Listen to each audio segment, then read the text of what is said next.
Today I want to talk to you about worms, more specifically wormeries. Now I've been wanting to build a wormery for some time, mainly to process kitchen waste and food scraps. It's my belief that a wormery is a very efficient way of processing kitchen waste and food scraps. And the end product is a nutrient-dense, high-quality compost. So it's a win-win situation. Now I have no experience of wormeries at all, so I've done some research and spoken to people who have the relevant experience, and these people are telling me that it's a lot harder than you think to maintain a healthy active colony of worms, and that the addition of worms on a regular basis are required to keep the wormery active. Now, being as tight as a duck's arse, I'm not going to buy in worms on a regular basis when I have a garden full.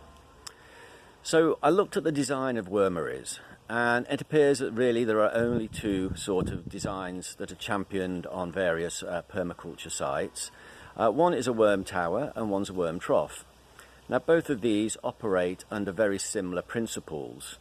And it's quite ironic really, considering permaculture is all about diversity and localized ecosystems, that the wormeries that the design of the wormeries that they are putting forward are little more than worm monocultures. So it's hardly surprising really that additional worms need to be added on a regular basis. So it appeared that what I needed to do with the design of my wormery was to create an environment that would allow the development of a worm-friendly ecosystem. Now, back in December of last year, I had 2 wheelbarrow fulls of part-rotted kitchen waste out of a rotary composter that I was using to process kitchen waste. Now, I wasn't quite sure what to do with these, so I spread it across the top of the straw that was mulching our green manure bed and covered it further with more straw. I then went back to that bed in February just to check on the process, just in case I had to dig all the kitchen waste in before planting out. And to my surprise, when I peeled back the straw, the bed was literally writhing with wriggling worms. I mean, there were thousands of them, all munching down on this kitchen waste. So I covered them back up, and then by the time it came out to round to planting time, there was just a thick layer of rich black compost where all this food waste was, and the worms had moved on and were digesting something else somewhere else in the garden. So it was evident to me that the design of my wormery had to replicate the green manure bed where I put the kitchen waste last year. So I've opted for a raised bed design. It's constructed out of pallets and pallet wood. The inside of the pallets I've lined with a heavy-duty black polythene. This serves 2 purposes. 1, it'll keep all the wood chip contained, and 2, hopefully it'll minimise the contact with the pallet wood and give the pallets a little bit more longevity before they rot out.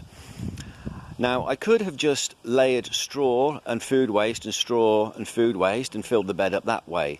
However, rats and mice also enjoy eating the same food that the worms do, and that was potentially opening us to an infestation of vermin. So I needed some way of keeping the food waste contained. Now I've opted to use 4 kegs, as you can see in the middle of the bed there. These kegs, I've actually peppered the sides and the bottoms with holes. As you can see there, the sides and the bottom is full of holes. The purpose of the holes is A, to allow the worms in, and B, to allow any leachates or liquids that are generated to drain out. Now I've opted to fill the bed with wood chip. The idea of the wood chip is that it's a very rich carbon material, where it's all carbon, and therefore will act as a sponge. So any leachates that come out of these kegs can be absorbed by the wood chip, and then the wood chip itself will rot down, and then hopefully in a couple of years I'll have to be able to empty this bed, and I'll have a bed full of nice, rich, carbon-rich compost.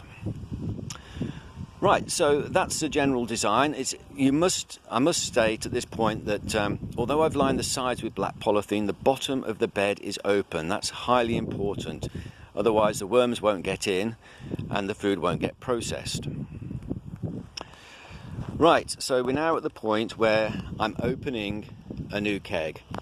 So what I've got here is a load of damp straw. Now I use straw because that's a resource that I've got available to me here on the farm, but you can use cardboard or newspaper, but it must be damp and wet. So I put in the bottom of the keg about 6 inches of straw, as you can see there, and then what I'll do is I'll tip the food waste on top of that. As soon as the straw is all covered by food waste, I'll put another 6-inch layer of straw and then cover that with food waste, another layer of straw, and so on until the keg is full. Now this is the one we're currently using, and you can see now this is full to the top.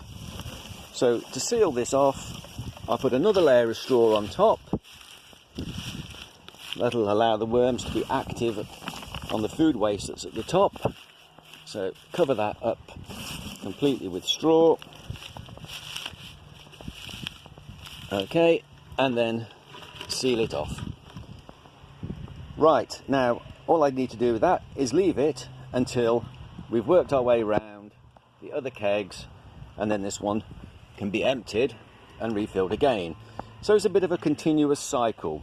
We fill one, empty one, fill it, empty the next, fill it, empty the next, and so on. So this one's now ready to use. So let's have a look at this keg. Now this keg I sealed up about 2 months ago, and as you can see, the first thing to notice that the volume of waste, of kitchen waste, has reduced by at least half. And let's have a fertile around, and there we go. Loads of worms. You can already see that the kitchen waste is breaking down and that it's a nice rich compost. That's excellent. That is just what I wanted to see. So by the time that the previous keg, the one I've just opened, is full, this keg will be ready to empty and the compost will be ready to use. So it just goes to show, if you build it, they will come.